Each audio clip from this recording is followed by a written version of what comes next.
melhor do que servir a própria casa. Quem achou diz amém? Amém. A minha versão é diferente da sua, mas o conteúdo é o mesmo. O verso 21 diz assim: Então Marta disse a Jesus: Se o Senhor estivesse aqui, o meu irmão não teria morrido. Mas eu sei que mesmo assim Deus lhe dará tudo o que o Senhor pedir a ele. 23. O seu irmão vai ressuscitar, disse Jesus. Marta respondeu: Eu sei que ele vai ressuscitar no último dia. Então Jesus afirmou, verso 25: Eu sou a ressurreição e a vida. Quem crê em mim, ainda que morra, viverá. E quem vive e crê em mim, nunca morrerá. Você crê nisso? Amém. Então se assenta, glorificando a Deus. Baixa um pouquinho, por favor.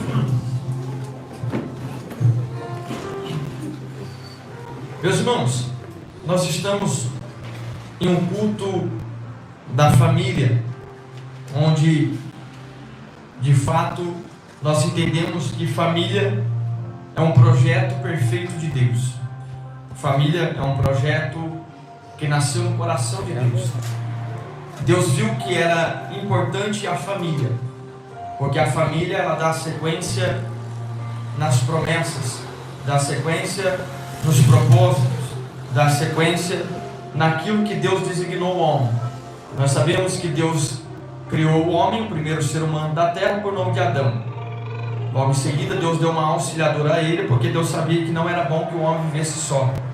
E a partir de então, Deus permitiu que o casal tivesse os seus momentos íntimos, e assim eles pudessem gerar filhos, assim trazendo descendentes e descendentes, e assim chegando até a nossa geração, a qual nós vivemos. Então, meus irmãos, é tão interessante nós entendermos isso, que o culto da família, nós temos que priorizar a nossa família. Às vezes nós entendemos que nem sempre a gente vai estar bem com a esposa, né? Nem sempre a gente vai estar bem com o marido, nem sempre a gente vai estar bem com os filhos, nem sempre a gente vai estar bem com o pai, nem o pai com os filhos. E assim, né, segue sucessivamente. Mas não deixamos de entender que família é o projeto de Deus. E se nós não valorizamos a nossa família, de fato, o inimigo ele aplaude de pé, amém? Então, dentro desse texto que Deus me deu essa mensagem, nós vamos falar um pouquinho de família. Nós vamos falar um pouquinho da importância que tem um irmão na vida do outro, a irmã na vida do outro. Então, o texto que nós acabamos de ler trata-se do assunto da ressurreição de Lázaro. Nós sabemos que a ressurreição de Lázaro é bem semelhante a algo tipológico, trazendo acerca daquilo que Jesus iria passar. Jesus iria passar pela morte futura, né? Jesus indo passando por esse período de morte, logo no terceiro dia Jesus ressuscitaria, sim ou não? Sim. Me ajuda a pregar. Ressuscitaria. Então, na ressurreição de Jesus também traz uma tipologia, pastor J. Paulo, acerca da ressurreição de Lázaro. Mas existe uma diferença aqui. Na ressurreição de Lázaro, teve que alguém gritar do lado de fora: Lázaro, saia para fora. Mas na ressurreição de Jesus, nem o pai precisou gritar: filho, levanta e anda. Por quê? Porque Jesus é a própria vida. Quem crê nele, ainda que seja morto, viverá. E se ele é vida, ele nunca esteve morto. Se é que você me entende. Então, quando nós olhamos para as Escrituras Sagradas, João, ele vai narrar uma história para nós, de um acontecimento, de um fato real que aconteceu. A Bíblia vai dizer que na região de Betânia existia um homem por nome de Lázaro. E Lázaro, ele era uma pessoa amada, não por qualquer pessoa. Lázaro era uma pessoa amada por Jesus. Além de ele ser amado por Jesus, ele de fato era considerado amigo de Jesus. Então nós compreendemos aqui, eu peço da sua atenção, então nós compreendemos aqui dentro desse texto, que Jesus tinha um amigo. E quando se trata de um assunto de amizade, trata-se de alguém que nós temos um nível de alta confiabilidade, não é assim? Se eu tenho um amigo, eu tenho de fato tudo. Por quê? Porque um amigo eu posso contar nos momentos difíceis. Um amigo eu posso contar os meus maiores segredos. Um amigo, quando eu levo o meu problema até ele não vai espalhar o meu problema para fora. O que ele vai fazer? Ele vai procurar trazer a solução para o meu problema. Então Lázaro, ele não era discípulo de Jesus.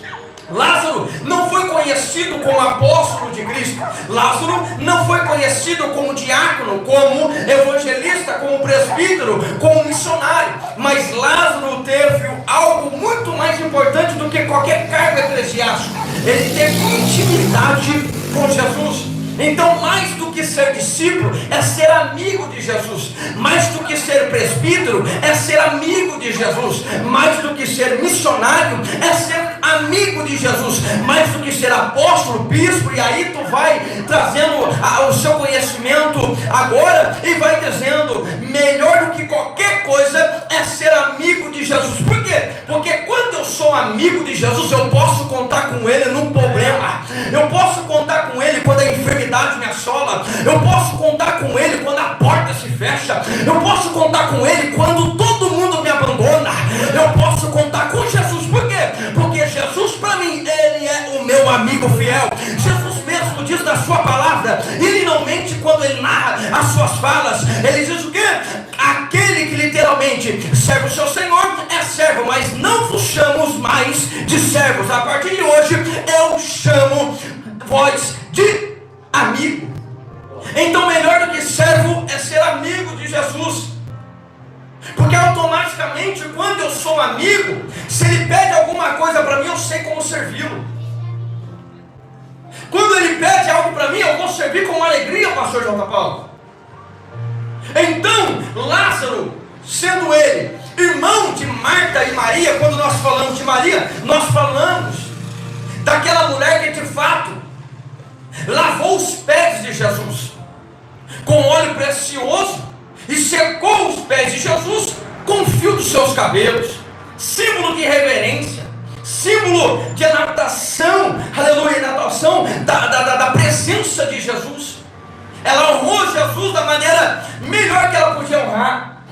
Ela deu o melhor que ela tinha.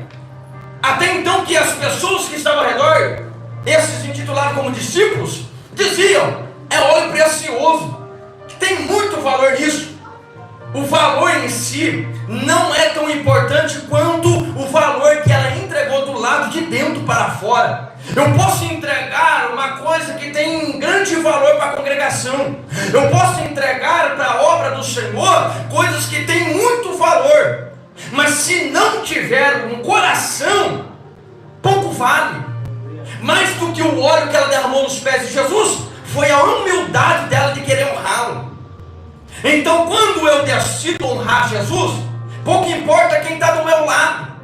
Pouco importa quem está ao meu redor, se vai criticar, se vai dizer, nossa, é pouco, se vai dizer, era muito, para que fazer isso? Somente quem entende o princípio da honra não deixa de honrar aquele que já um dia o honrou. Jesus me honrou, Jesus te honrou. Então nós devemos honrar Jesus. E a melhor honra que nós devemos entregar é a nossa adoração. Quando nós reverenciamos Ele num culto, nós adoramos Ele num culto racional. Entregar um culto racional a Deus não é um culto bagunçado. Não é um culto enquanto eu prego, pessoas conversam. Não é um culto enquanto alguém está louvando, pessoas estão fazendo fofoca. Não, é um culto racional. Existe culto coletivo, mas existe adoração individual. Tem pessoas que lotam igrejas, é fato isso, mas nem todos estão entregando adoração. Estão unidos coletivamente. Mas quando se trata de adoração, é de se apontar no dedo. E somente aquele que sabe contar no dedo é Jesus. Por quê? Porque Jesus é aquele que vê o secreto e o oculto do nosso coração. Então, nós entendemos aqui que este homem da região de Betânia, amigo de Jesus, ele vai ficar doente. Repita comigo, doente. O amigo de Jesus fica doente.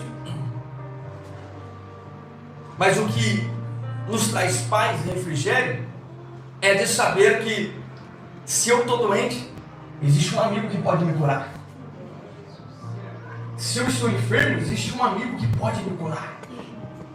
Se eu estou preocupado, existe um amigo que pode me dar conselho. Se eu estou desempregado, existe um amigo que é dono da chave que abre e fecha. Quando ele decide fechar, ninguém pode abrir, mas quando ele decide abrir, não existe ninguém que possa fechar. esse é o meu amigo, esse é o teu amigo, esse é Jesus o Nazareno. Jesus, aquele que foi crucificado por amor a mim, por amor a cada um de vós, aquele que literalmente recebeu uma coroa de espinhos em sua cabeça. É esse Jesus o bom amigo. Se ele conosco vai, nós não devemos temer, vamos com ele, porque ele é fiel. Só que a Bíblia vai dizer que este está enfermo. Este está em...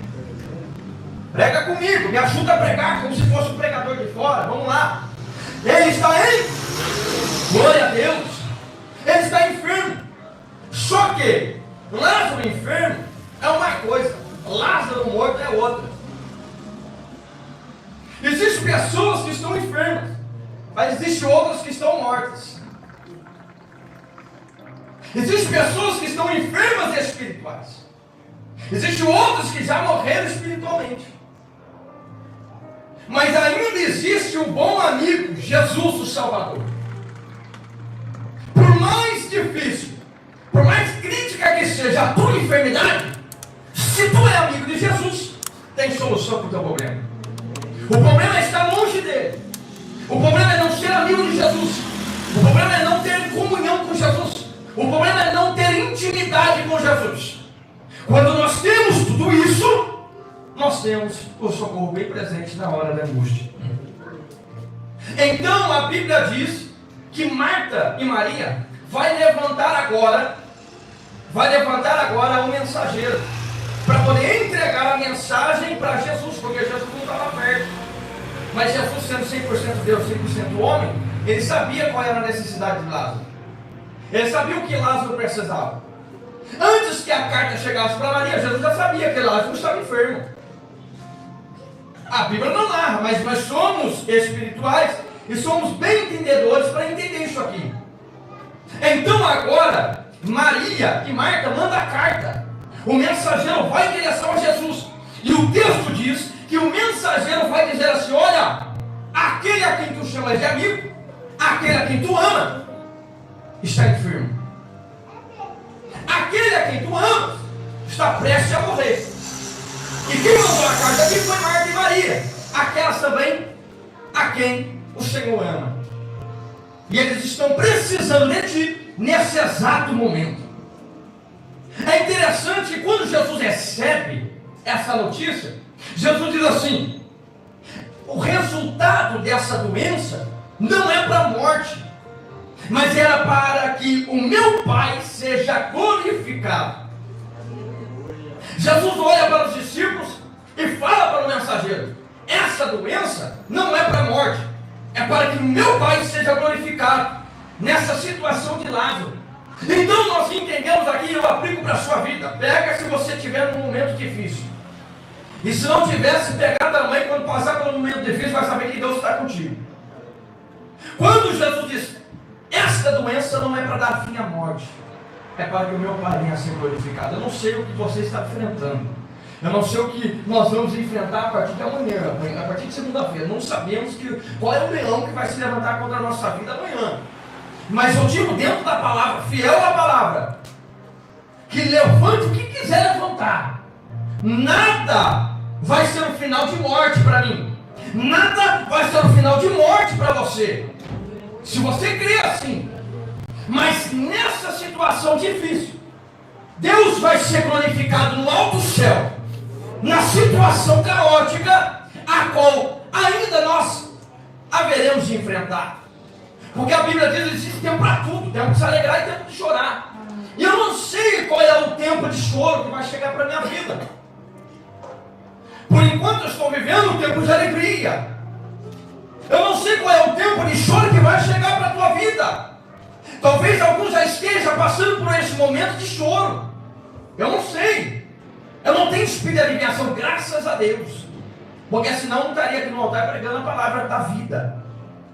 Eu não sei quando vai chegar o dia mau, porque o apóstolo Paulo diz assim: ei, revistam das armaduras celestiais, Efésios 6:10 adiante, para que possais resistir o quê? Os dias maus que estão por vir. O dia mau não bate na porta para entrar. O dia mau não manda mensagem no WhatsApp para poder te avisar que literalmente ele está chegando para trazer um pouco de preocupação para a tua vida.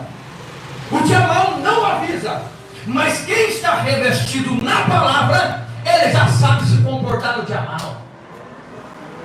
Quem está entendendo diz amém? E se puder esquentar esse negócio, vamos esquentar juntos, porque a presença de Deus está nesse lugar.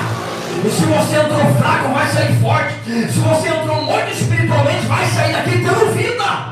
Se você entrou aqui sem fé, é noite de ser revigorado na presença de Deus, porque aquele que é amigo está aqui em nosso meio. Olha o que vai dizer o texto. Jesus amava muito Marta e a sua irmã Maria e também a Lázaro, 3 pessoas bem estimadas por Jesus. Porém, quando Jesus soube que Lázaro estava doente, ele ficou ainda mais 2 dias. Repita comigo, mais 2 dias. Como que Jesus, recebendo a notícia da situação difícil que eu estou enfrentando, ele vai esperar mais 2 dias para poder operar ao meu favor? Jesus é amigo. O fato de Jesus ser o meu e o seu amigo, isso não significa que ele vai fazer as coisas no meu tempo, no seu tempo. Tem alguém que não pegou ainda, eu vou explicar de novo. O fato de eu ter Jesus como amigo, isso não significa que ele vai fazer as coisas no meu tempo. E o fato de ele não fazer no meu tempo também não significa que ele não irá fazer. Amém? Amém? Amém. Glória a Deus, vamos pregando juntos. Então Jesus fica mais 2 dias. Aí Jesus decide o quê? Vamos voltar para a Judéia. Aí Tomé já começa a ouvir Jesus dizer, os discípulos já começam a ouvir Jesus dizer, e os discípulos vão dizer para Jesus: Senhor, nós acabamos de sair da Judéia, e lá tentaram te matar, apedrejar, e o Senhor conseguiu sair de lá, e agora o Senhor quer voltar para lá? Os judeus estão te esperando. Tomé, chamado Dídimo, ele vai se levantar e vai dizer: vamos todos com Jesus, porque se ele tiver que morrer, nós vamos morrer juntos. E eu conheço muitos pregadores, eu já preguei sobre isso, que falam que Tomé é o incrédulo, que Tomé é aquele que só crê vendo. Sim, nós sabemos disso. Mas quem sabe apontar coisas negativas, também sabe reconhecer coisas positivas. Quem aponta o problema deve apontar o quê? A solução. Não adianta eu apontar o problema para o meu irmão, se eu não tiver a solução para ele. Porque se eu sei ver o problema dele, eu tenho que, no mínimo, saber do que eu posso entregar para ele resolver o problema que ele está enfrentando. Amém? Amém. Então Tomé, ele vai ter um posicionamento diferente. Por mais que lá atrás, em João 15, se não me engano, estão presos, perdão, no acontecimento da última ceia, depois da ressurreição de Jesus Cristo, na segunda semana que Jesus aparece para os seus discípulos, Tomé vai ter que tocar em Jesus para acreditar. E Jesus diz: bem-aventurado é aqueles que não me viram, mas creram. Então, melhor do que Tomé, melhor do que Paulo, melhor do que qualquer outros, somos nós, que não vimos, mas nós cremos. Eu nunca vi Jesus na minha frente. Se você viu, você é um querubim. Se você viu, você é um serafim. Eu nunca vi Jesus na minha frente, mas eu creio que ele existe. Eu não posso vê-lo, mas eu posso senti-lo. Quando eu respiro de dentro para fora, eu sinto Jesus. Quando eu levanto pela manhã, eu sinto Jesus. Quando eu subo ao altar para pregar, eu sinto Jesus. Quando eu abro a Bíblia para ler, eu sinto Jesus. Eu não vejo, mas eu não preciso ver para crer. Nós cremos, mas nós não precisamos ver para crer em Jesus de Nazaré. Mas Tomé, ele vai dizer: vamos, se tiver que morrer, nós vamos morrer. Não tem problema, vamos lá. Posicionamento. Ao contrário de Pedro, não criticando, mas colocando na balança, ao contrário de Pedro, Jesus disse: dentre vós há um que há de me negar. Pedro, Senhor, porventura é eu? Sou doido de fazer isso? Ainda que me puxe a vida, ainda que me puxe a morte, eu nunca vou te negar. Jesus diz: Pedro, antes que o galo cante por 3 vezes, tu vai me negar por 3 vezes. Quando Jesus foi traído e levado pelos romanos, o que aconteceu? Pedro negou Jesus por 3 vezes. Às vezes a gente fala tantas coisas, mas nós somos o primeiro a errar. Nós batemos no peito, confirmando tantas coisas, mas somos o primeiro a negar Jesus, a trair Jesus. E isso tem levado muitos ao declínio espiritual. Mas vamos seguindo. Interessante que quando Tomé fala isso, Jesus já se prontifica. E Jesus diz assim: vamos, porque eu vou despertar Lázaro do sono. Vamos, porque eu vou despertar Lázaro do sono. Aí os discípulos vão dizer assim: Senhor, se ele está dormindo, não precisa que o Senhor vá até lá. A qualquer momento ele vai acordar e vai ficar bem. E Jesus estava dizendo: não, ele está morto, mas eu vou lá ressuscitá-lo. Vou lá trazer vida para Lázaro. Você não entendeu, ficou Lázaro na sua casa. Você não entendeu, vou um pouco mais profundo. Você esqueceu Lázaro na sua casa. Tem Lázaro na sua casa. E através do seu glória, através do seu aleluia, através da sua adoração nessa noite, através da vontade de pregar comigo nessa noite, Jesus vai visitar o Lázaro que está na tua casa. Glória a Deus, aleluia. O Lázaro que está morto espiritualmente. O Lázaro que não consegue sair da cama. O Lázaro que não consegue dar rumo para a vida. Porque está morto. Está parado, morto não fala, morto não canta, morto não prega, morto não anda, morto não faz nada. Está morto. E somente quem crê que Jesus vai até a casa para ressuscitar Lázaro, levanta a mão para glorificar. Glória a Deus, aleluia. Agora Jesus, ele olha para os discípulos e diz assim: existe 12 horas do dia. Quem anda durante o dia não tropeça, mas quem anda durante a noite, de fato vai tropeçar, porque não existe luz. Era como se Jesus estivesse dizendo para eles: quem anda comigo, ainda que nós andemos num ambiente escuro, nada vai ficar no meio do caminho para nos fazer tropeçar. Por quê? Porque eu sou a luz. Aquele que estiver em mim nunca mais andará em trevas. Eu sou a luz do mundo. Jesus não precisa de lamparinas para iluminar o caminho. Jesus não precisa de poste para poder iluminar o caminho. Jesus não precisa de lanterna para poder iluminar o caminho. Jesus é a própria luz resplandecente, a estrela de Davi, a estrela da manhã. Ele é quem ilumina o caminho da minha vida, o caminho da sua vida. Jesus está dizendo: ei, segura na minha mão, ainda que esteja num momento difícil, que está trazendo para você a solidão, a escuridão. Eu sou Jesus que entro contigo no meio dessa treva para poder iluminar o caminho. Jesus vai no 4º dia. Bem gostoso é quando a gente se aprofunda naquilo que a gente prega. Porque quanto mais a gente estuda, mais fontes, coisas de conhecimentos celestiais descem para a nossa vida. O texto diz que Jesus vai no 4º dia ver a situação de lá. Pergunta para mim, missionário, por que no 4º dia? Só o missionário quer saber, ninguém quer saber. Por quê? Por que no 4º dia?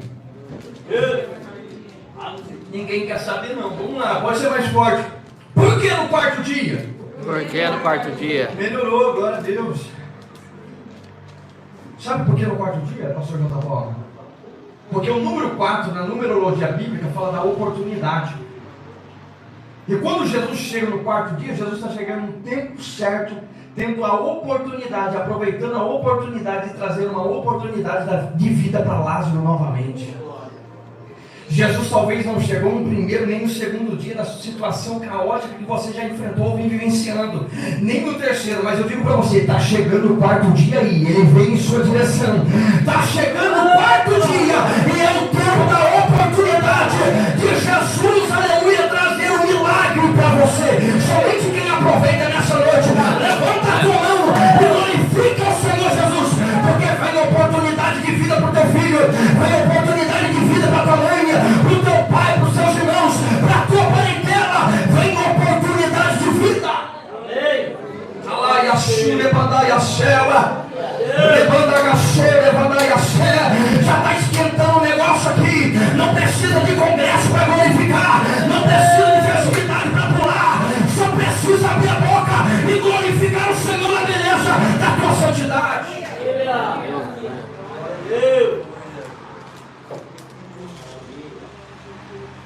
Jesus chega no quarto dia, oh glória, Lázaro está morto, já cheira mal, já não tem mais o espírito, já não tem mais a alma, a carne já está podre, já não tem mais sangue, Lázaro só tem água agora dentro dele.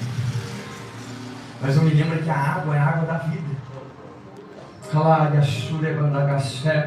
Água, ele não tinha mais sangue, mas ele tinha água.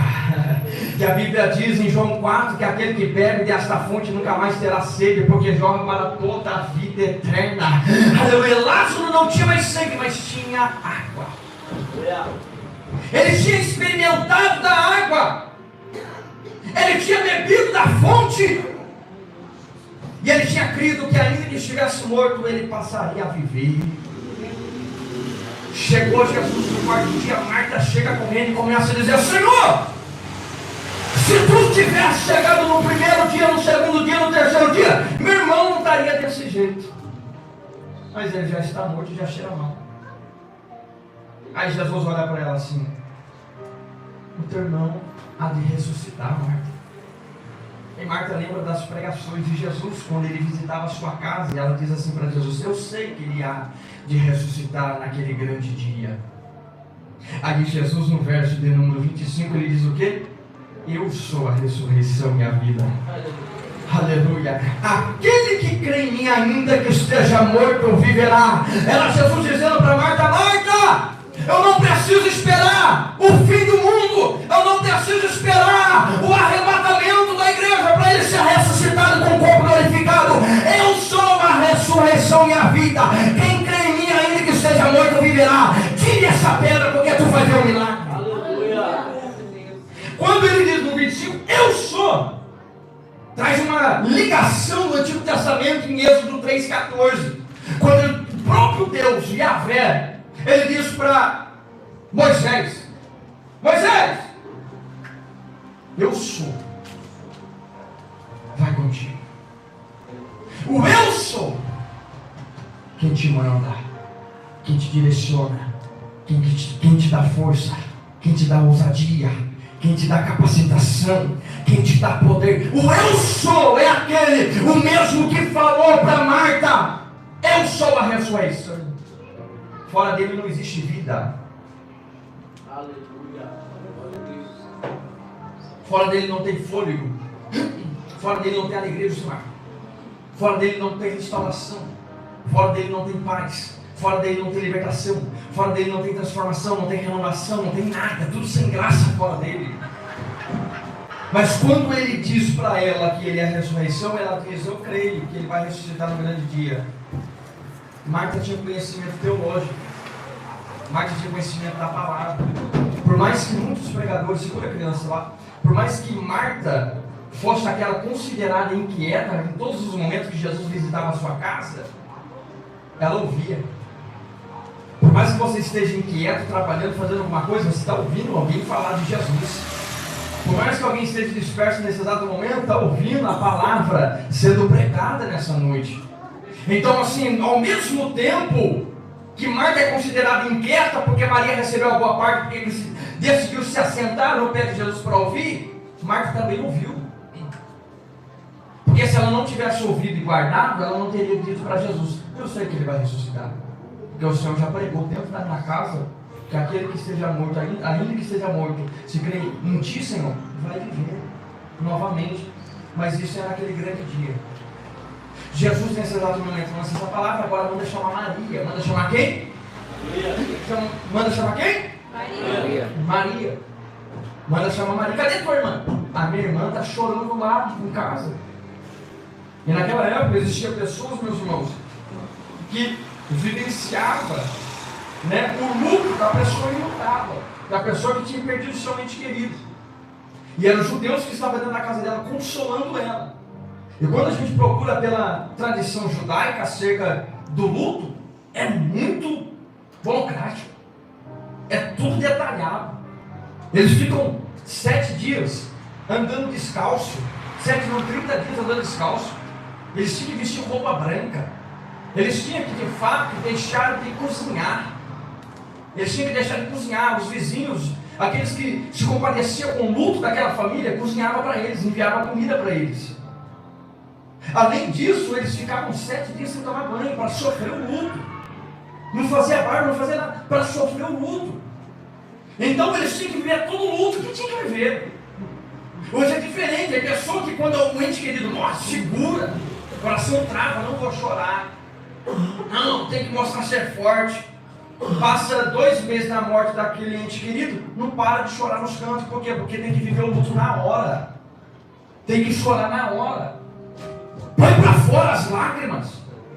Não, eu sou forte. Não é forte não.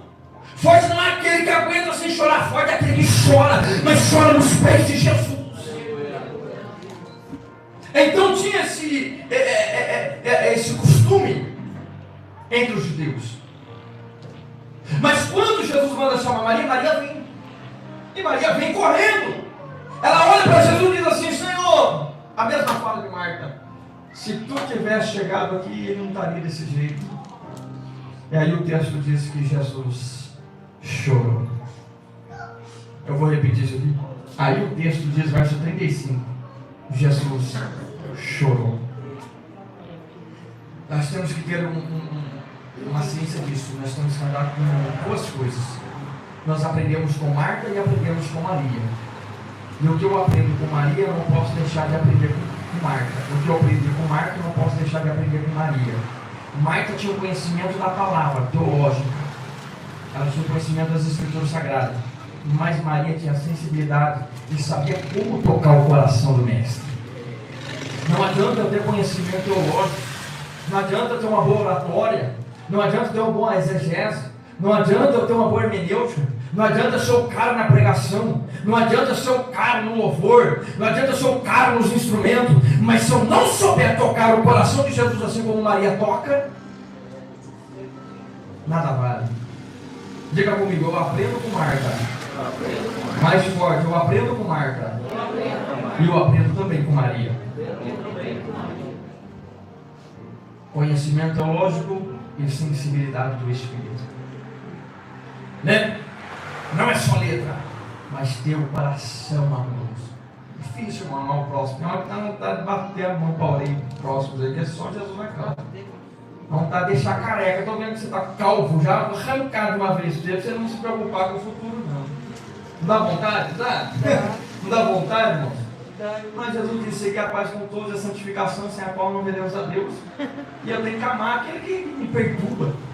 Infelizmente, mas glória seja dada ao Senhor. Amém? Vamos seguir aqui no texto para finalizar. Não vou cansar os irmãos. E agora, Jesus, vendo que Marta e Maria já estavam presentes, Jesus vai lançar uma ordem, uma palavra: tirai a pedra. Quando Jesus diz tirai a pedra, Marta fala: Caixeira não, está para fogo, não tem mais o que fazer, o que o senhor tinha que fazer, o senhor queria ter feito antes. Mas como eu falei, que Jesus não faz as coisas no meu tempo. Por mais que eu seja íntimo de Jesus, não existe o tempo meu. Não existe o tempo cronos diante de Deus. O tempo kairos é o melhor tempo, é o tempo perfeito, é o tempo que ele sabe. Quando eu falo de tempo cronos, eu falo do tempo do homem. Segundos, milésimos de segundos, minutos, horas, dias, semanas, meses e anos. E esse é o tempo cronos, é o tempo do homem. Não é assim? Por exemplo, terça-feira eu vou estar aqui dando ensino, né? Finanças, ética cristã, bênção. Esse é o meu tempo. Mas o tempo de Deus é diferente. O tempo kairos é diferente, totalmente diferente. Mas enfim, vamos dar sequência. Tirai a... Quando Jesus dá a ordem para Marta e Maria tirar a pedra, Marta e Maria vão olhar para aquela pedra e vai dizer: não dá para tirar, é pesada. Não tem como eu tirar essa pedra. É pesada, por quê? 320 quilos. Você acha que 2 mulheres vão conseguir remover 320 quilos